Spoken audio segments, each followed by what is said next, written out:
Hi, I'm Justin Ottavio, and welcome to another Storm Cellar. Okay, today we're looking at Central Michigan and their game against Pitt. Not all this film came out in the highest of quality, so kind of bear with me at times here. But I think it still looks good enough to get the point across, right? And so, the thing about Central Michigan's offense is that they're going to run two quarterbacks. Last season 3. This season it sounds like it's going to be 2. It's going to be a younger pocket passing quarterback who didn't get a ton of action last year, and then the same mobile quarterback, Flores, who got action last year and actually scored about 10 touchdowns combined between passing and rushing.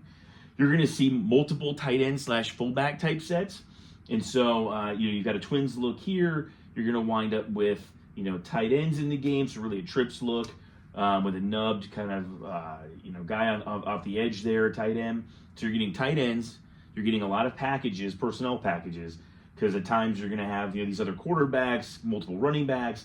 So they're trying to make you communicate, and that's going to be really important for Miami, which is to talk. Because there's been times where you watched at least under Guidry, you'd see a lot of miscommunication, better communication under Corey Heatherman, and we're going to have to take a real hard look. If you're the defense, you're going to have to hold up your cards and make sure everyone's seeing what personnel is in, and if there's any special players that enter the field that maybe can throw the ball or something like that you're not expecting. So what do you get here, right? They're going to look to throw to the outside. Where are teams weakest in tackling? It's always going to be cornerback. Okay? It's going to be the corner position. You would hope your safeties are going to be better than your corners. You're hoping your linebackers are better, your safeties are better, your corners, and the best player on the field is, of course, the sideline, best tackler on the field, shove the joker out of bounds, right? It's always a key. But, CMU, what are they going to do against Miami? Probably attack those corners who were, minus Brown, were pretty weak in tackling.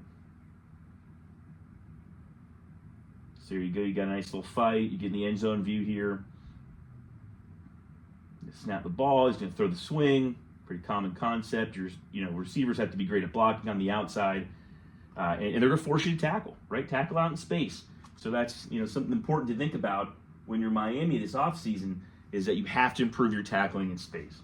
Okay, now you've got a diamond pistol formation, right? Something else new in the same football game. So what do we see here? We're reading, okay? Read, ride, tackle for loss for Pitt. How does that go down? Well, Pitt is always going to be a very sound team defensively. They've got 3 guys in the box, 2 safeties are running, classic 43 defense. You see them kind of attacking. Look at that flow. He's supposed to get kicked out by 22. 44 does a good job of giving the shiver, spilling it outside, right? So what's next? You've got a tight end type guy coming in motion, another one on the line. You've kind of got tight splits here when you've got 53 1/3 to cover. I don't know why you would do that in a pistol back. But what's the purpose in? So a little play action look. You've got mesh. We're going to cross those guys. Quarterback's going to scramble around and keep. If we start thinking about CJ Carr, Fernando Mendoza, both of those guys got pretty tricky when they started running things like quarterback draw, of which this is not, but scrambling nonetheless. Right? Now you're stuck out here in space, covering guys deep, and all they needed was, a little bit of push and a bump, right? And so they were able to score there on that. Something to consider, again, Miami linebackers are losing those kind of guys, the mobile quarterbacks, once there was any kind of drop back. Now you've got another motion, right? Constantly going in motion, shifting, and coming out in different personnel, right? And that's called your OODA loop, and that's observe, orient, decide, and act. And that's what has to be continually going through. Well, why do you use shift motion, play fakes, counters, and stuff? To put a break somewhere in that loop, right? To where we're not able to just line up and play football. We're going to have to talk, communicate, move. You cover over there. You shift here, bump the D line down, linebacker bow out. All of this communication slows you down.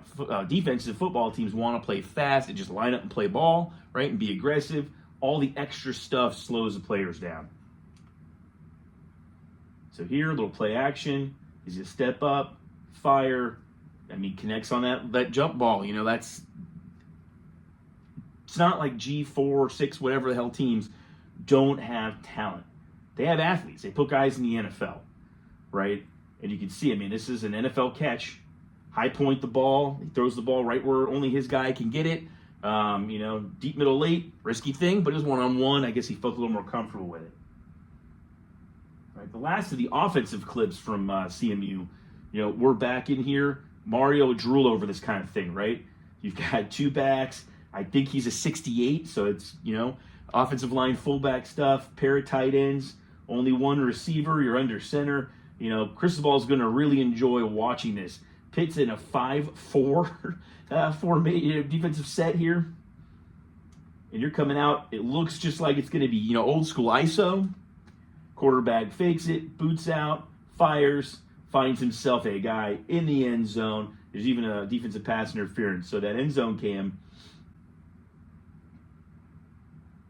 you got everybody all crowded and bunched in. You got slower players for pursuit, right?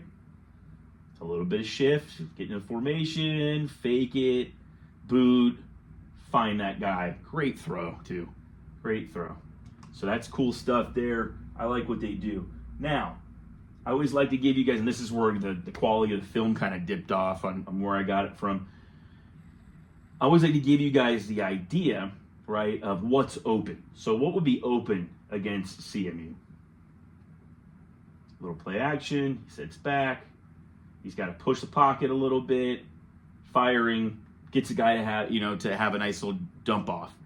That's the stuff that you need, is those little check down dump off routes to make sure you're not taking the deep risk while moving, right? If you've got those check down guys open, take them, You can see it here. End zone view is always the best view when it comes to this kind of movement in the pocket. He just checks down to his back, lets the speedy guy do his work, right? That's a speedster for sure. It's Reed, right? So what else is open? Here's Pitt, 11 personnel using motion as well. Looking back, that little wheel drops it in, right? Wheel dropped in. So when we look at the end zone view, you've got two backs in the backfield, something Miami's going to have to take advantage of while having a weaker tight end group that we'll cover in the summer at some point. You got your two backs. What are they good for? Send him out in motion. So that's Malachi Toney, let's say. Fire him right there. He ran like an out and up and just kind of settled in that back pylon. That back pylon's got to be that high drop. So nice work there. I love that. That's open. Something to consider again is getting a guy like Toney in the backfield and letting him run out of there and potentially trying to get linebackers covering one of the most dynamic receivers in college football. You got motion to trips. We're going to fire over, let our tight end do the lead blocking. He does a great job of just shoving that guy, fanning him out to the sideline, and getting quick yardage. And again, I don't want to beat the drum on Toney too much, but hell, he's the best player on the team more than likely this year, at least the most toolsy player on the team. You want to use guys like that, and so we're going to see a little bit of motion, settle up, come on back. We can see if they're a man or not. Fire it out to our back. Let that tight end do a beautiful thing on blocking, man. Beautiful blocking downfield. And Kevin Baird has been known for creating great blockers downfield with his receivers and be able to throw that in there and have a nice play, right? Another play defensively that, what's open for Miami against Central Michigan. The little jet sweep toss. Let your big backs, Marty Brown, Mark Fletcher, get out there and lead block. Let your speedster, Malachi Toney, get out in space and use his wiggle and make something happen, especially when he's a guy who can pull up and throw. It's going to give people a little bit of a pause. They're going to hang back because they know he can pull up and throw at any time. And it would almost benefit Toney to do the opposite thing, which is normally when you're going to throw, you want to tuck the ball in, then all of a sudden pop up. He might want to stay up high and then tuck it in as he goes to actually decide to run, just to back those safeties and kind of overhang guys back, right? And that's just some shifty damn running there, too. Beautiful thing when you see a guy with all that wiggle. That's kind of what Toney's got. Here we're going to see tight ends. What is Miami going to do with tight ends this season? Bauman and Lofton were disappointments last year. What can Mueller and Lofton do this year? We'll find out. Little ride, read, fire, find a guy right over in the middle.